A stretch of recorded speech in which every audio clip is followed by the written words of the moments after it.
Hello, everybody. Welcome to this first Dredscythe blog.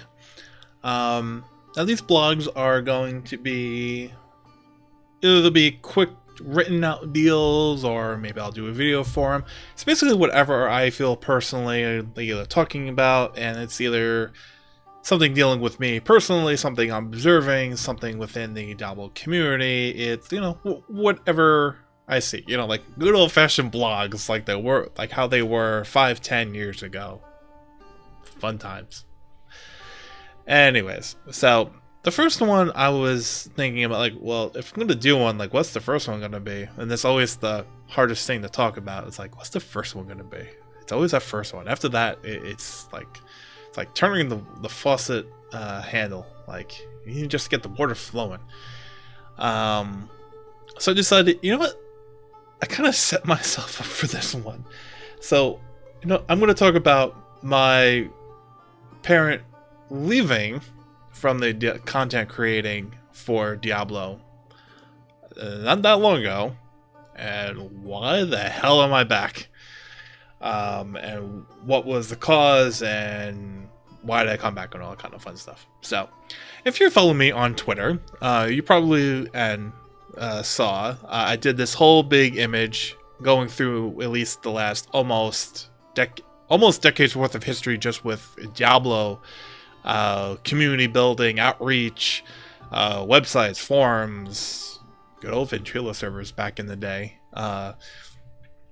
and meeting being basically a person who, on a hope and a prayer, got reached out to Bashiok, if you remember who that person is, WoW community manager back in the day, who was the temporary CM for Diablo 3 when it was in its beta phase, when they had the forums, and he needed someone to at least moderate the forums and be a point person. Reached out to him, like, yeah, I built this website like a month ago. I have a couple of posts. Could I get beta to report on it? It was like, sure, here you go. I'm like, it was that easy? Like, yeah, it was that easy. And from there, so many relationships with current and former Blizzard developers, community management people, as well as just the amount of people that you just naturally meet in the community when you're a part of it. And what do I mean by that? If you're in the Diablo 3 community as just a player, you're naturally going to meet other people while you're playing. You form new friendships, new groups. If you watch a lot of streamers, you'll grow accustomed to the streamer themselves, as well as other people that go to watch the streamer. But what I'm talking about is the other content creators, the other podcasters, the other influencers, and meeting them every BlizzCon, and networking with them, and how each one of those networking opportunities opens up more opportunity.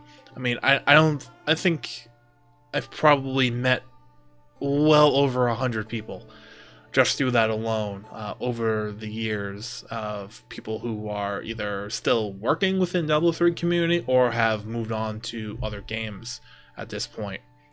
It's really a lot over the year, like when you really sit down and think about it. And that's what this was, because I was going through and even like this, which is really only like half of my story of like my overall community building and working. Because before this, I had a StarCraft website, which was small. It was mainly just information. But before that, I had a Perfect Dark website, because I was and still am very good at that game. And I loved it so much I wanted just to build something for it, as more of just showing how much I loved it, but maybe giving some kind of worth to other people who loved it. And that was back in the GeoCities days. If you even know what that term means. If you know what it means you're old as fuck. So anyways, so this is me going over my history and how much I felt like, at least in the past, how much of an impact I had, because as you see here, January 29th, 2012, 8 years ago. I have a daughter now. Yeah, you just feel old. Is when I was talking about how, in typical Dread, 2 pages to describe what could be summed up in probably about 5 sentences. Basically talking about how, way back in Diablo 3 beta, intellect didn't give you all resist at a ratioed rate. It gave you plus health to health globes. Now, not thinking about current meta aside, if that had actually stuck, I basically presented a logic argument on how that just didn't line up with dodge chance, because that's what dexterity used to be. It used to be dodge chance, and armor from a damage mitigation side. That plus health from health clubs, it only replaces health. It doesn't help mitigate damage like the other 2 is. So one isn't quite like the other 2. And I said, well, you have armor, which goes for mainly physical damage, and you have dodge chance, which is more of like acrobatics type of mitigation chance, which fits well with the monk and the demon hunter at the time. So why not give the magic users magic resist? It seemed really simple to kind of line it up. So you see here, total amount of intellect over factor to be determined equals amount of base resistance for wizard and witch doctors. And then that's the end of January. Middle of February that same year, second line in the beta patch notes, intelligence now grants 0.1 point to resistances and will no longer reward any bonus to healing from health globes. Now, if you want to hate me for that fact, well, you didn't know that because you didn't pay attention, so you can't hate me for that. But coming from a point where back in those days I felt I had such an impact, or at least had enough wherewithal to at least see something like that and do it. And now through, doing my opus, I call it development hell number 4, which I state is it's 69 pages, 96 custom mock-up images to really hit those points home and really visualize what that meant to me, what each idea meant, and to go through all that. And it had a really good reception. I will say that on Reddit, like, almost everyone gave a good comment on it. On same thing on the YouTube video. It stayed on the front page of Reddit for about 3 days before it finally ticked off to the second page, which it by itself is a miracle. But it felt like I exhausted so much doing that, and this was like two and a half months worth of work as my wife is pregnant. Like, those last months before you have your child, it's like, yeah, I'm just gonna give her 2.5 months to do this project, which in hindsight is a little bit crazy, and I don't know if I would do it again. But it was like I was willing to put in that effort because I felt I had so many ideas, from simple to large to things that could be implemented into Diablo 3 technically, to things that would need an expansion or require the next game to do just because they would be either so different or what have you. And while people reacted in like the broad, general audience, I didn't get too much feedback from individuals within the community, like that influencer content creator segment, as well as it seemed like it was passed on to the developers. And I know developers can't really comment because it's like politics and PR and HR would have a field day. But in a weird way, I think every content creator gets to a point where you feel like, am I still relevant anymore? Am I doing this for essentially myself, even though I'm saying I'm doing it for other people, but I'm not getting feedback, so why am I still doing it? And that kind of started like a really long trend of like thinking about like why am I here? There's a lot of good, honest people in this community, streamers, influencers, podcasters, etc. It's like, do I really have a place here anymore? Do I really need to even really be here anymore? Is my voice maybe channeled better through somebody else? And it was just a really long process of that. Like, and I don't want to say it wasn't imposter syndrome, because everything I did I knew was uniquely mine and my idea, but it was more of a relevancy, which I don't know if it's better or worse. So going through all of that, and oddly enough, the thing that kind of ticked it over the edge was, because I kind of started around just after BlizzCon 2018, that I'm sure other people had their own issues with the game and direction and what they were doing, what they were going to do in the future since 2018's BlizzCon. But after last year's BlizzCon, there was a specific point there that I was like, crap, do I even really deserve this media badge? And for those who don't understand, media badges are kind of like a mystical, magical thing. Like, they only exist when they exist in your hands, and until that point they don't. And I got one, and I felt, during the whole time, I felt really happy when I was surrounded by the community, but when I was kind of left to my own devices, like, you know, it was just like myself and maybe one or two other people in our group were just hanging around waiting for the next thing, you know, you just kind of think certain things. It's like, yeah, I have this media badge, but it's like I don't have a tablet or a laptop here, so it's not like I could give like any credible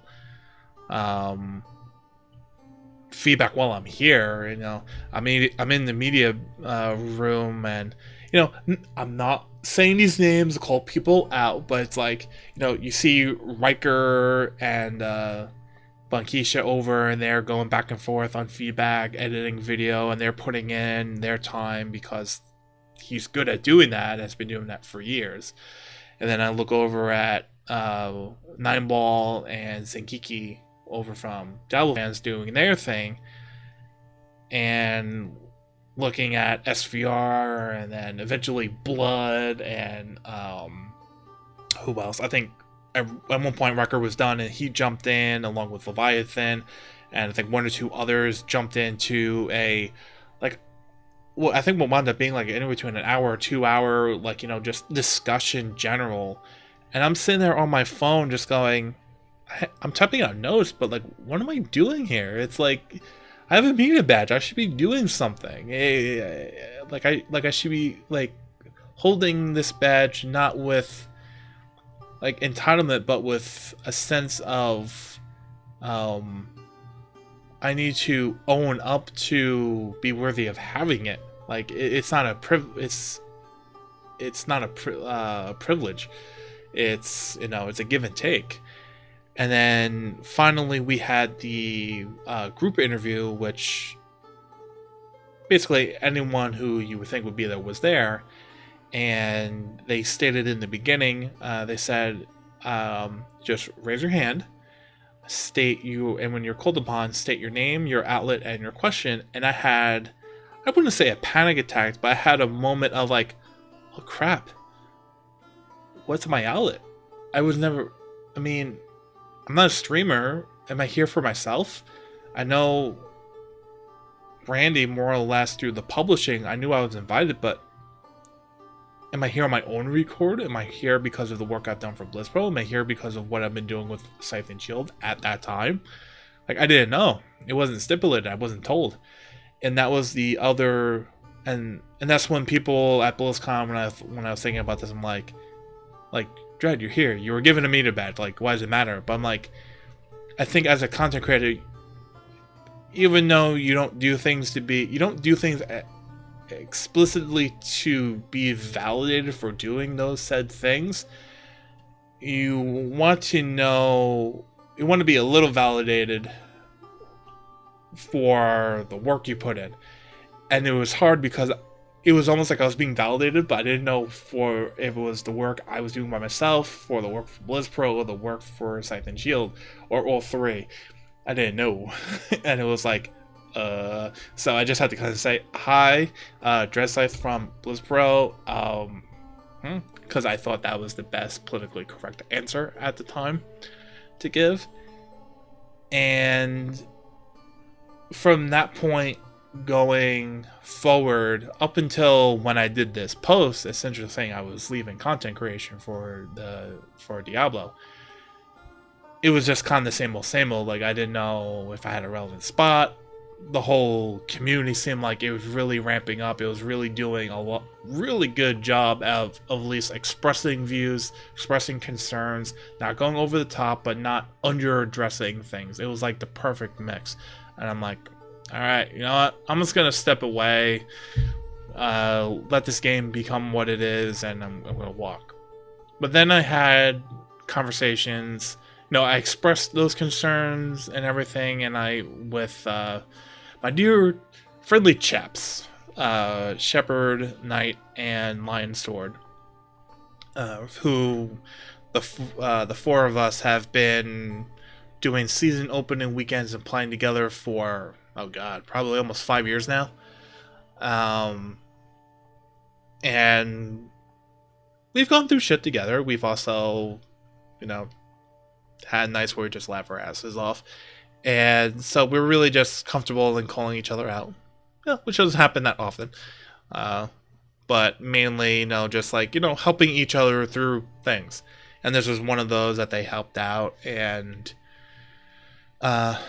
also having conversations with people within the community as well as I did talk to Adam as well, I didn't try to bribe my way back in, no. But it was like having honest conversations, like basically me acknowledging, like, I only have this amount of time per week or per month to do things, and if I can only do like 1 or 2 original pieces during a month, because I have a almost 15-month-old and she is taking her first steps, and by the time this video is up, who knows, maybe she'll be running at daycare, I don't know. So we're gonna have to look at every sharp corner in the furniture downstairs, start getting pool noodles and cutting those up, because if she is anything like her mother, she'll be a little bit of a klutz. But she admits it herself, so it's not anything for me to say that out loud on a video. Anyways, I love them both with love. I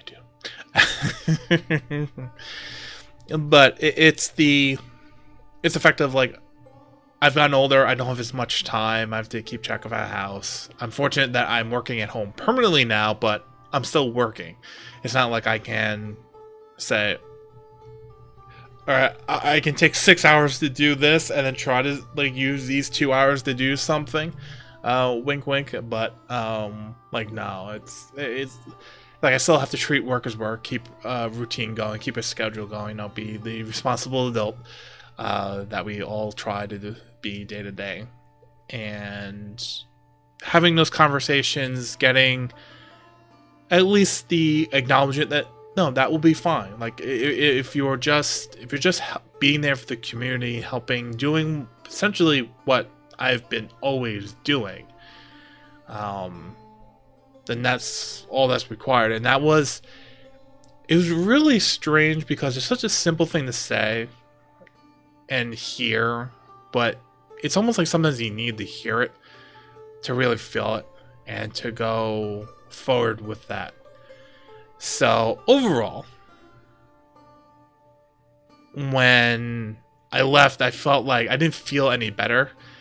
But when I had those conversations with those people, and I felt like, you know what, let me just come back, but let me just do it the way I should have been doing it this whole time. Making it easier on myself, not making it harder.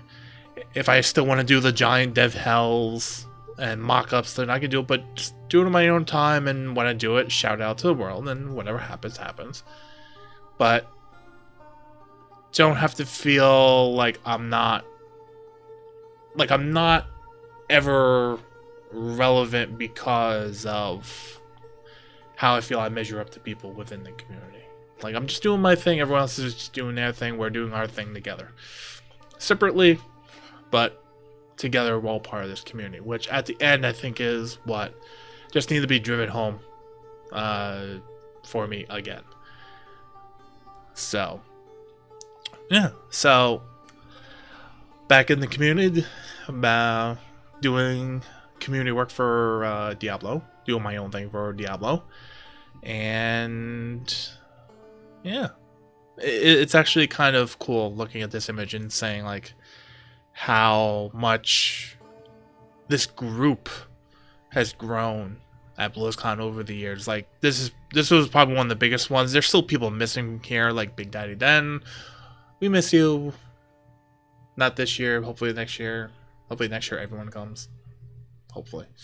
But yeah, it's like this. Like this is what makes doing all this community work worthwhile. When we go to BlizzCon, we just hang out and we just talk and we just be fans together. And you have to remember that a little bit. So yeah, that's about it. So that was the first Dredscythe blog. And look forward to the next one. And as it says here, keep hacking and slashing, my friends.